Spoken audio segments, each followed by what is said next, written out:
Guys, Brad Clifton here for Australian Golf Digest. I'm here with the one and only multiple major champion, legend of the game, HyFlyers captain here at LIV Golf Adelaide, Phil Mickelson. Phil, great to see you back down here again. Now, I've always wanted to ask Phil a couple of questions about his health and fitness, but particularly his love for coffee. We're standing here at LIV Golf Adelaide in front of a great coffee van here. Phil, what's your go-to? So my go-to is an almond milk latte, hot or cold. Why don't we do an iced? Why don't we do an iced today? It's going to be the hottest day on record in like a decade here. Fortunately, it's before the tournament starts. It's going to be beautiful for the tournament. But why don't we do, for me, I'm going to grab an iced almond milk latte. I'm going to throw in some good stuff, which gives it a I have mocha and cinnamon. This is going to be mocha. Unfortunately, we don't sell it here in Australia. Not yet. Not yet. Yet. We're going to work What on is it. your go-to, Brad? You're not going to believe this. So I've grown up watching this bloke play golf, being a big left-hander myself. Would you believe that is my go-to coffee? Almond latte.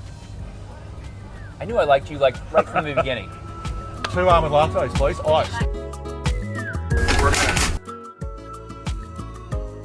Beautiful. Now, Phil, you're a coffee addict. You love it. Tell us all about how it started and what it's done for you physically. So coffee changed my life. And the reason was I never really drank coffee till I was 40, and I got this autoimmune disease, psoriatic arthritis. I went and saw the doctor. I got on some meds, but I went and saw a health practitioner shortly thereafter, and he said that my immune system was out of balance. I had too much Th1 cells, not enough Th2, whatever that meant. He said, bottom line is you need to drink coffee all day, take resveratrol, grapeseed extract, and green tea extract. So I started doing that, and he said, stop taking echinacea, which is an herb a lot of people take for their immune system. It was hurting me. I was toxic to it. I used to get sick every few months. I haven't been sick in over a decade.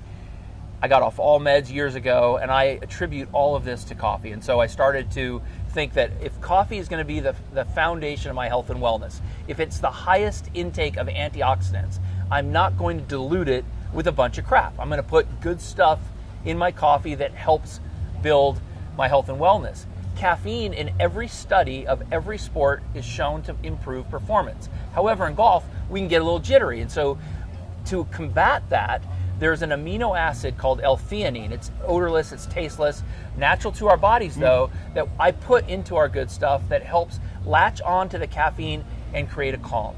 So we have the heightened effect of better focus and of our adenosine receptors not being blocked, so that, telling us that we need to stop, which caffeine, it pushes you to the limit because you're not telling your body to stop. So we have all of these benefits, and we don't have the jitters. And so L-theanine is a key ingredient in here. We also have collagen protein and MCT powder, which is important in protecting your brain and cognitive function. But we also have a little bit of sea salt.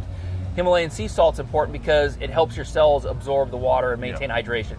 So all of those are the foundation of what I call the good stuff. It's like 10 calories. We added some cacao. There's no sugar, there's no bad stuff. It's all gluten-free. But that stuff helps me stay full. It helps me focus a little bit better, and it helps me have that heightened awareness that caffeine provides, and I believe improves my golf, but has become the foundation of my health and wellness. I was going to say, you've never looked better, and I mean, thank you. Do you have regrets maybe not getting on this a lot earlier in your career? And have you ever pondered maybe, could I have won even more back at your prime, or is it? So I do wish I had dove in and learned more about nutrition. Yeah.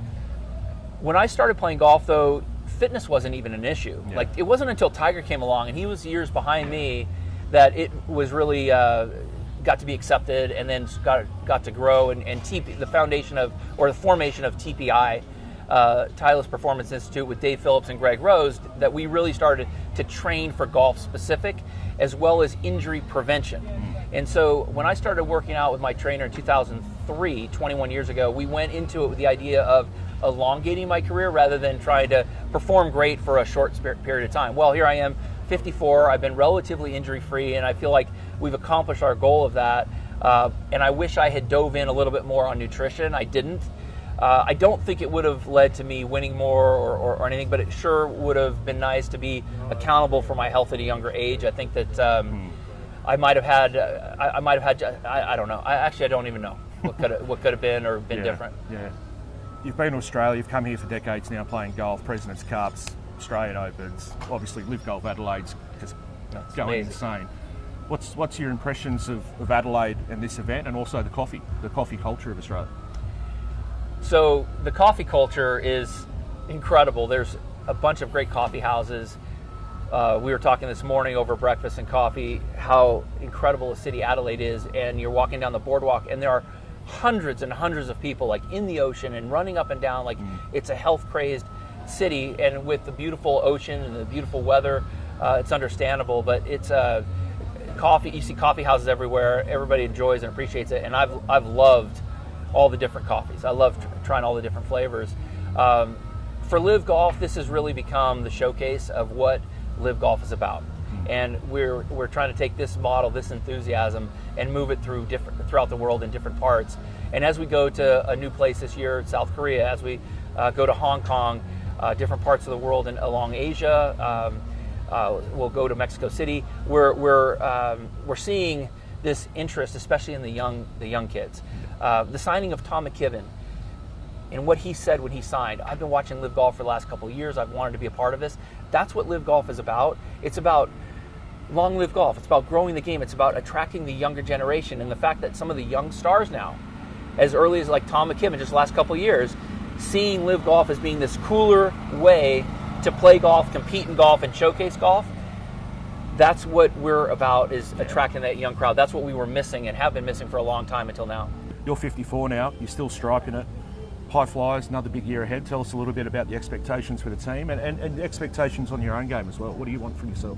So it's interesting, as I go into this year, I've throughout my career had to evolve as a player multiple times. By that I mean, I go back to when I went from persimmon. I actually played persimmon and won an NCAA championship, my last one in '92, with a persimmon driver. I've had to evolve from like persimmon to metalwoods. I've had to evolve from shafts that had a lot of torque to shafts that don't have any torque. Shafts that were 120 grams to 60 grams, meaning you can swing a lot faster. I had to change my leg action in my golf swing to accommodate the change in equipment. Then the Pro V1 comes out, 2001. You have solid core ball. The only way to take advantage of that is to swing harder, launch it higher to get the maximum out of it. So I had to change angle of attack. I had to change the swing a little bit. I've had to evolve over the years multiple times, and now at 54, when I see these guys that are hitting 190 plus ball speeds and I'm not able to do that, I have to evolve and find a different way to win.